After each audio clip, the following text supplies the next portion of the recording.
Tak lama kemudian ketika Eddie mau keluar, tiba-tiba pintu mobil terkunci sendiri dan Eddie langsung kepanikan. Ia menendang-nendang kaca mobil, tetapi hasilnya nihil. Kemudian muncullah panggilan telepon dari mobil tersebut dari seseorang misterius yang mungkin adalah pemilik mobil ini. Yang ia tidak sadari adalah setiap sudut mobil tersebut. Ada sebuah kamera CCTV tersembunyi yang langsung terhubung dengan orang misterius tersebut. Eddie hanya ingin pergi dengan cepat untuk mencari jalan keluar sampai akhirnya. Karena kaca mobilnya sulit dipecahkan, Eddie pun membongkar pintu untuk mencari celah di dalamnya. Namun naasnya tangan si Eddie justru harus terluka oleh hal itu.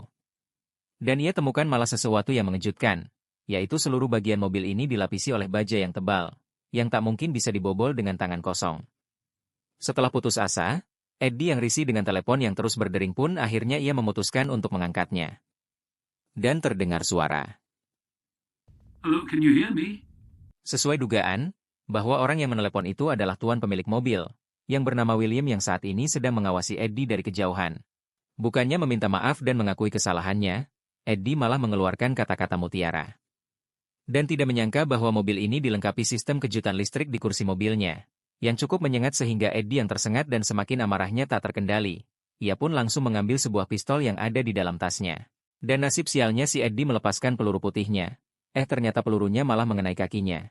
Dan ia tidak mengetahui bahwa kaca mobil ini sudah dilengkapi anti peluru. Sehingga si William menjelaskan bahwa mobil ini dirancang khusus dengan dinding dan kaca anti peluru, kedap suara, alat pemblokir sinyal, Wi-Fi, dan lain-lainnya. Dan lapisan kaca mobil yang mencegah orang luar untuk melihat ke dalam mobil. Dan di tengah rasa sakit dan darah yang terus mengalir, Eddie pun meminta tolong kepada William untuk melepaskannya.